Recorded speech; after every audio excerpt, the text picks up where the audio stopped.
अस्सलाम वालेकुम। उम्मीद करती हूँ कि आप सब लोग खैरियत से होंगे। हमारा आज का जो टॉपिक है वो है ऑटिज़म से रिलेटेड कि किस तरह से ऑटिज़म और डिलेड स्पीच जो हैं ये दो मुख्तलिफ चीज़ें हैं और बहुत से लोग जो हैं वो ऑटिज़म को और डिलेड स्पीच को मिक्स कर देते हैं।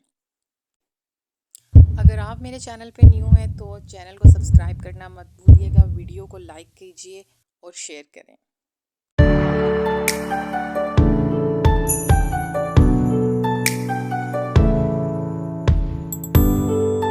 जी, तो बहुत से जो देखा गया है लोग वो ऐसा करते हैं कि वो ऑटिज़म और डिलेड स्पीच जो है उसको मिक्स कर देते हैं और एक ही चीज़ उसे बना देते हैं कि अगर जो स्पीच है वो डिले है तो इट्स मीन कि बच्चा ऑटिस्टिक है। जबकि ऐसा नहीं है। डिलेड स्पीच जो है वो सिर्फ एक सिम्टम है ऑटिज़म का। यानी कि जब आप ऑटिज़म किसी बच्चे में आप कहें कि डायग्नोस हो जाता है या आप उसके सिम्टम्स बच्चे में देखना शुरू कर देते हो वो 6 to 8 मंथ्स के दौरान होता है कि आपको पता चल जाता है कि आपका बच्चा ऑटिस्टिक है या नहीं है। क्योंकि उसके जो आप प्रॉपर जो क्राइटेरिया अगर वो देखें उसमें कुछ जो बहुत कॉमन जो देखे जाते हैं वो ये साइन या सिम्टम्स हैं वो इस तरह से होते हैं कि बच्चा इजीली आई कांटेक्ट नहीं कर रहा होता। जब आप उसका नाम लेते हो तो वो रिस्पॉन्स नहीं करता। तो इस तरह की जो चीज़ें हैं उसकी जो स्लीप है वो बहुत अफेक्ट होती है। ये जो बातें हैं ये पेरेंट्स हो गए या कोई भी गार्डियन वो 6 से 8 मंथ्स के दौरान जो है इस बच्चे में ये चीज़ें देख लेता है। बच्चे की जो बॉडी की मूवमेंट्स हैं वो बहुत ज़्यादा एक्टिव हुई होती हैं, बहुत ज़्यादा हरकत कर रहा होता है बच्चा। तो ये जो सिम्टम्स हैं फिर इसके साथ साथ ही जो है वो डिले स्पीच भी होती है।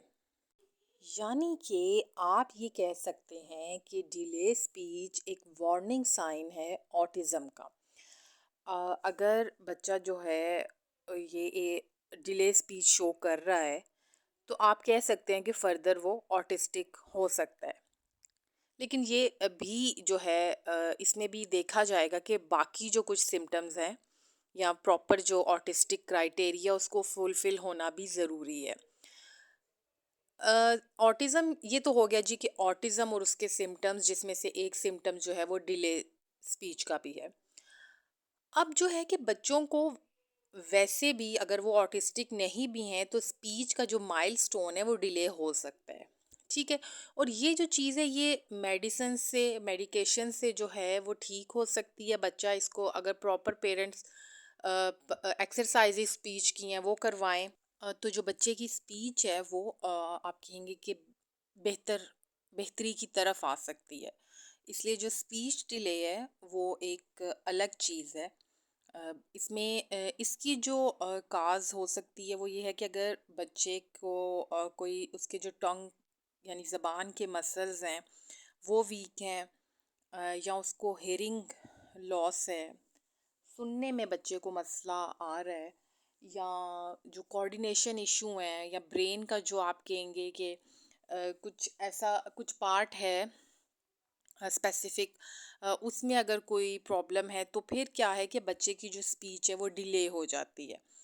तो इसलिए जो डिले स्पीच है वो मेडिकेशन और प्रॉपर स्पीच थेरेपी से अ, ठीक हो सकती है। अच्छा, अब कैसे पता चलेगा कि बच्चे की स्पीच जो है वह डिले है?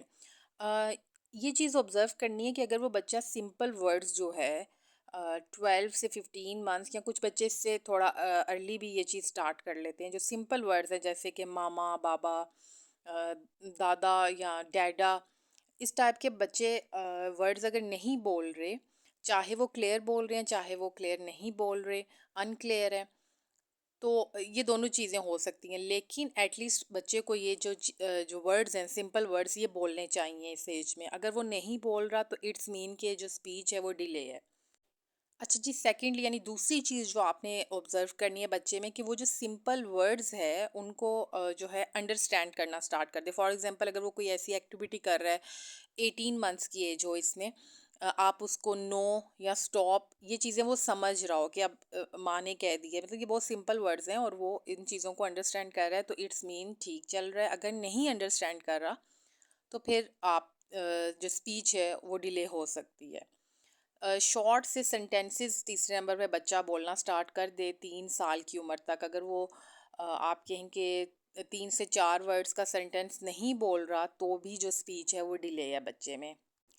एक बहुत ही कॉमन जो चीज़ आप बच्चों में देखेंगे 18 मंथ तक, कि बच्चा चीज़ों को जब ऑब्जर्व करे और फिर उनकी तरफ पॉइंट करे। ठीक है, अगर तो बच्चा पॉइंट कर रहा है किसी भी चीज़ की तरफ, या आपकी अटेंशन गेन करने के लिए वो आपकी तरफ इशारे में बात कर रहा है, तो इट्स जो है इट्स मीन कि बच्चा ठीक चल रहा है। अगर ये चीज़ें भी आप देख रहे हैं कि नहीं हैं, तो बच्चे की जो है स्पीच वो डिले हो सकती है। यानी ये चीज़ें मदर्स ने या गार्डियंस ने ऑब्ज़र्व करनी है, और अगर इन चीज़ों में थोड़ा सा भी डिले है तो आप ज़रूर एक प्रॉपर चाइल्ड स्पेशलिस्ट के पास जाएं और स्पीच थेरेपिस्ट के पास, और प्रॉपर बच्चे की जो स्पीच की थेरेपी है उसको स्टार्ट करें।